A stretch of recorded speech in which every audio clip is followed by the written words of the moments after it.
Hello everyone, आज है 20 जुलाई और आज इस वीडियो में हम बात करने जा रहे हैं दो दमदार कंपनियों के बारे में। पहली है इन्फोसिस और दूसरी है हिंदुस्तान यूनिलीवर। दोनों ही कंपनियों के आज नतीजे सामने आए हैं और नतीजे उतने अच्छे नहीं हैं और जिसके चलते शायद कल जब बाज़ार खुलेगा असर आपको देखने को यहाँ पर मिल सकता है।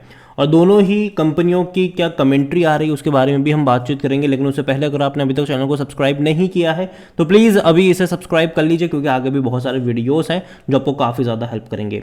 तो इन्फोसिस की बात करिए तो 2% की गिरावट है और पिछले एक महीने में देखो तो पहले क्या था कि भाग रहा था 1265 से लगातार भाग रहा था। टीसीएस के रिजल्ट्स आने के बाद, एचसीएल के रिजल्ट्स आने के बाद, जैसे कि भैया आईटी भले ही नतीजे एवरेज थे, ठीक है, अच्छे नहीं थे, एवरेज से, लेकिन फिर भी भैया भागना शुरू कर दिया इसने।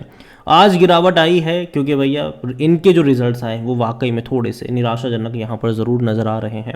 इन्फोसिस के बारे में अगर हम बात करने जाए तो भैया इनका जो रेवेन्यू है वो उसमें 11% का, सॉरी, इनका प्रॉफिट है उसमें 11% का जंप आया है यहाँ पर। और सबसे बड़ी दिक्कत यहाँ पर यह है कि मैनेजमेंट की तरफ से जो कहा गया है कि भैया फाइनेंशियल 2024 में रेवेन्यू गाइडेंस है यहाँ पर इनका 1 से 3.5% तक का डिक्लाइन आ सकता है, स्लैश आ सकता है। और यही वजह है कि भैया ये कमेंट्री पसंद नहीं आई है।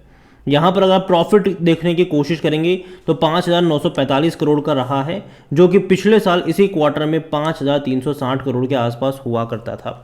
और उसके कंपेयर में आपको ज़्यादा लगेगा, ठीक है, पिछले साल के मुकाबले अगर आप कंपेयर करोगे तो आपको ज़्यादा लगेगा, लेकिन अगर हम मार्च से कंपेयर करेंगे, जो कि मार्च का जो प्रॉफिट था वो 6,130 करोड़ था और उससे पहले दिसंबर में 6,585 करोड़ का था, उससे पहले सितंबर में 6,000 करोड़ का था। मतलब पिछले 3 क्वार्टर में इनका जो प्रॉफिट रहा है वो 6,000 करोड़ से भी ज़्यादा का रहा है और इस बार ये प्रॉफिट कम आया है यहाँ पर। और अभी भी फाइनेंशियल 2024 में रेवेन्यू गाइडेंस में भी कहा है कि बस स्लैश हो सकता है यहाँ पर, और ये कहीं ना कहीं अच्छा साइन यहाँ पर नहीं है। यहाँ पर अगर आप देखोगे the Nifty IT index and Infosys share will be in focus tomorrow after the mix June quarter results, और ये बड़ी बात है यहाँ पर। और दूसरी बड़ी बात इन्फोसिस को लेकर अगर हम देखें तो Infosys sees net reduction of 6,940 employees in June quarter, और ये बड़ी बात है भैया, 6,940 एम्प्लॉयज़ का रिडक्शन यहाँ पर बड़ी बात है। और दूसरी ओर एक बड़ी खबर आई है, यूएस से बड़ी खबर निकल कर आई है कि जो प्री मार्केट सेशन है उसमें यहाँ पर गिरावट आई है। खबर कुछ इस तरीके से है कि the share of Infosys will brace for a steep fall on Friday morning as hinted as by American depository receipt that were down near 7%, ठीक है। और वो कहाँ पर? न्यूयॉर्क के स्टॉक एक्सचेंजेस पर। न्यूयॉर्क के स्टॉक एक्सचेंजेस पर इन्फोसिस का जो शेयर है वो तकरीबन 7% का डिक्लाइन दिखा रहा है, तकरीबन $16.50 के आसपास का है ये। तो कहीं ना कहीं जब बाजार खुलेगा तो असर यहाँ पर देखने को मिल सकता है, as the IT firm revise downwards it financial 2024 constant currency. तो ये बड़ी बात है यहाँ पर कि जो सजेस्ट कर रहे हैं कि भैया डिक्लाइन यहाँ पर आ सकता है, स्लैश आ सकता है। और देखो, हो सकता है कि इसका जो असर है ना वो बाकी आईटी कंपनी पर भी पड़े, जिसमें विप्रो भी शामिल हो सकता है, टीसीएस भी शामिल हो सकता है, एचसीएल भी शामिल हो सकता है। आज अगर हम इन्फोसिस के वॉल्यूम्स देखें तो बड़ी क्वांटिटी में थे, 83 लाख से भी ज़्यादा की क्वांटिटी में शेयर यहाँ पर ट्रेड होते हुए हमें नजर है। देखो, फंडामेंटली कंपनी अच्छी है, ख़राब नहीं है, ठीक है, लेकिन देखो अभी ना आईटी सेक्टर में चल क्या है। देखो, मैंने पहले भी कहा था कि आईटी सेक्टर ना एकदम से नहीं भागेगा। जो तेज़ी आपको देखने को मिली थी, हो सकता है कि उसके बाद एक बड़ा डिक्लाइन आपको देखने को मिलेगा, ये इसी तरीके से मूव करेगा, क्योंकि अभी भी आने वाले 2-3 क्वार्टर जो है वो परेशानी वाले रहेंगे। यूएस में जो बड़े बड़े क्लाइंट्स हैं इनके, चाहे वो बैंक से जुड़े हो, फाइनेंशियल इंस्टीट्यूशंस हो, तो वहाँ पर दिक्कतें चल रही है। और आने वाले दौर में जब एआई की बात हम कर रहे हैं तो वहाँ पर भी क्या चीज़ें अडॉप्ट करी जाएगी वो भी देखना रहेगा, यहाँ पर इंटरेस्टिंग होगा वो सारी चीज़ें। और इन्फोसिस अगर हम देखें तो भैया निफ्टी आईटी का बहुत बड़ा पार्टिसिपेंट है ये, और इसका जो पी रेशियो 25 का है, सेक्टर पे 27 का है ये। 60% एनालिस्ट कहते हैं खरीदारी करो। रिजल्ट डेफिनेटली उतने ज़्यादा कह सकते हैं कि अट्रैक्टिव अभी के वक्त के लिए तो नहीं लग रहे हैं, और जो कमेंट्री भी आ रही है, जो अपडेट्स भी निकल कर आ रही है न्यूयॉर्क स्टॉक एक्सचेंज से, वो भी भैया थोड़ी बहुत दिक्कत यहाँ पर दे सकते हैं। तो कल का दिन इन्फोसिस के लिए बड़ा होने वाला है। दूसरी जो कंपनी है हिंदुस्तान यूनिलीवर, 2,700 रुपये का शेयर है, यहाँ पर गिरावट नहीं थी आज। एक महीने में अगर आप देखो तो जहाँ था वहीं पर है।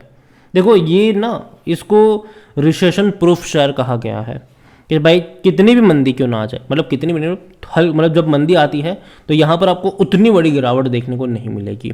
क्योंकि ये वो कंपनी है जो ऐसी प्रोडक्ट बनाती है ना जो भैया लोग इस्तेमाल करेंगे ही करेंगे, आपकी रोज़मर्रा की चीज़ें हैं ये सारी की सारी, वहाँ पर कटौती नहीं होगी, ठीक है। और यहाँ पर आप पिछले 1 साल की बात करोगे तो 3-3.5% का ही ग्रोथ है, लेकिन मौके यहाँ पर तभी बनेंगे जब आपको ये सस्ता मिल रहा होगा। देखो 1 साल से परफॉर्म नहीं किया इसने, कह सकते हो आप ऐसा, लेकिन लोअर लेवल से हर बार इसने बाउंस बैक किया है। जब भी 2400 2300 के रेंज में गया है बाउंस बैक आया है, लेकिन याद रखो जब भी 2700 का इसने लेवल दिखाया है एक रेजिस्टेंस है। इससे पहले भी गया था, गिरावट आई, फिर गया, फिर गिरावट आई, फिर गया, फिर गिरावट आई, फिर गया, फिर गिरावट आ सकती है अब यहाँ से दोबारा से। अगर बात करी जाए हिंदुस्तान यूनिलीवर की, ठीक है, तो हिंदुस्तान यूनिलीवर के जो Q1 के नतीजे हैं वो डिसअपॉइंट किए, क्योंकि डिमांड जो थी वो काफ़ी वीक रही इस बार। और यहाँ पर अगर आप देख सकते हो कि Hindustan Unilever on July 20 reported a stand alone net profit of ₹2472 crore for the June quarter, ठीक है। तो देखा जाए तो 2472 करोड़ का इनका प्रॉफिट रहा है, जो कि 8% ज़्यादा है, क्योंकि पिछले साल इसी क्वार्टर में 2290 करोड़ के आसपास का इनका जो था वो प्रॉफिट हुआ था यहाँ पर। अगर बात करी जाए इस कंपनी की तो यहाँ पर आप देख सकते हैं कि कंपनी में किस तरीके से परफॉर्मेंस किया है। रेवेन्यू भी अगर आप देखोगे तो तकरीबन रेवेन्यू में 6.1% का जंप आया है। 15,000 करोड़ के आसपास का इसका रेवेन्यू देखने को मिल रहा है। अगर मैं इसको कंपेयर करता हूँ ना इससे पहले के क्वार्टर वगैरह से, तो 15,215 करोड़ का था इससे पहले मार्च में, इससे पहले 15,600 करोड़ का था, उससे पहले 15,145 करोड़ का था। तो ग्रोथ नहीं है पहली चीज़ तो यहाँ पर, रेवेन्यू में ग्रोथ नहीं, पिछले 3 क्वार्टर से अगर मैं कंपेयर कर रहा हूँ, ठीक है, तो ग्रोथ नहीं है। प्रॉफिट को अगर मैं कंपेयर करूँ, जो कि इस बार 2,472 करोड़ का देखने को मिला है, अगर मैं इसको कंपेयर कर रहा हूँ प्रॉफिट को भी, तो यहाँ पर भी ग्रोथ नहीं है, बल्कि डिक्लाइन हुआ है प्रॉफिट 2,472 करोड़। आप देखिए इससे पहले के क्वार्टर में 2,600 करोड़ का था, सितंबर में 2,665 करोड़ का था। तो देखा जाए तो डिक्लाइन है यहाँ पर, क्योंकि डिमांड वीक रही है, और ये सिंपल यहाँ से पता चल भी रहा है कि भाई डिमांड यहाँ पर वीक रही है, और जो एनालिस्ट एस्टिमेट कर रहे थे उससे 3% कम आया है यहाँ पर। तो दिक्कत तो है। होम केयर की अगर हम बात करें तो फैब्रिक केयर कह लो या फिर हाउस होल्ड कह लो, तो यहाँ पर भी 10% जो सेल्स ग्रोथ है वो यहाँ पर देखने को मिला, डबल डिजिट ग्रोथ यहाँ पर, सिंगल डिजिट वॉल्यूम ग्रोथ यहाँ पर देखने को मिल रही है। ब्यूटी एंड पर्सनल केयर की अगर हम बात करने जाए, जैसे कि सोप हो गया, शैम्पू हो गया, कॉस्मेटिक हो गया, with mid single digit volume growth यहाँ पर देखने को मिल रहा है। तो देखा जाए तो भैया नंबर जो हैं वो उतने ज़्यादा एक्साइट करने वाले यहाँ पर नज़र नहीं आ रहे हैं, और आने वाले दौर में मैं एक्सपेक्ट कर रहा हूँ कि शायद हो सकता है कि यहाँ पर थोड़ा बहुत ही सही, लेकिन आपको करेक्शन देखने को मिल सकता है, करेक्शन देखने को यहाँ पर मिल सकता है। कंपनी अच्छी है, नज़र होनी चाहिए हिंदुस्तान यूनिलीवर के ऊपर, और जब भी ये गया है खरीदारी के मौके बन सकते हैं। तो अगर यहाँ से करेक्शन बनता है 2,400 2,300 के आसपास मिलता है हिंदुस्तान यूनिलीवर का शेयर, डेफिनेटली खरीदारी के मौके यहाँ पर बन सकते हैं, तो नज़र होनी चाहिए। इन्फोसिस में भी मैं एक्सपेक्ट कर रहा हूँ कि भैया करेक्शन बन सकता है, यहाँ पर करेक्शन बन सकते हैं, क्योंकि जो नंबर्स है वो उतने ज़्यादा इंकरेजिंग पहली चीज़ तो नहीं है।